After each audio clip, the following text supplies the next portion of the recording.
तोकिहाल्न पनि भन्दै पनि उहाँहरू आएर पनि अझै कहाँ कहाँ बस्दाखेरि अलिक हुन्छ फेरि बस्नुपर्छ हामीले प्रत्येक खाना जवाब दिनुपर्छ त्यो क्यामेराको कहाँ पोइन्ट हुन्छ हामी हेर्छ सिसी क्यामेरावालाले हाल्नेले पनि त हेर्छ नि त पोइन्ट कहाँदेखि कहाँसम्म कतिसम्म डिस्टेन्स भेट्छ त्यो डिस्टेन्स हेरेर यता फर्काउने वा उता फर्काउने त्यो भनेको त्यतिखेर डिसाइड गरौँला अहिले हामीले यहाँदेखि यहाँ भनेर हामीले उता डिसाइड गर्नुभन्दा सिसी क्यामेरा आइसकेपछि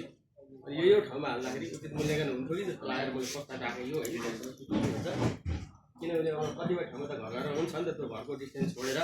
अलिकति फेरि अर्को ठाउँमा भेट्ने गरी हालौँ न चार कुना त बाल्ने कुरा भयो अझै उग्रिएछ भने हामीले जति गस्ती जान्छौँ फेरि त्यो बिटनेरी पुगेको हुन्छौँ त्यो बिटमा पनि एउटा भइसक्यो उग्रिएछ भएछ भने त्यहाँ राख्यो भने नगरपालिका दिने कहिले भोलि दियो भने फेरि साह्रो अर्कोतिर